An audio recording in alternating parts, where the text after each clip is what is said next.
I've been a Canon shooter since the start of my filmmaking career. The first camera that I bought was a Canon T3i. The next camera, 70D. The next one, Canon C100. And then went a bit Canon mad.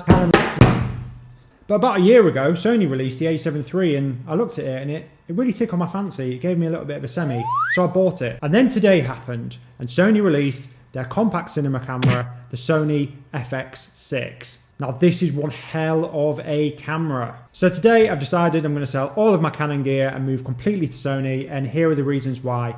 So try and keep up. 120 frames in 4K, 240 frames in 1080p, 10-bit 422 XLR input. And here's the maddest one, the one that is absolutely giving me the biggest boner ever. It's got a variable ND filter built in, which is automatic.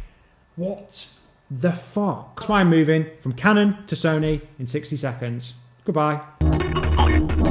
Hit that like button and subscribe as well if you haven't already. Thanks.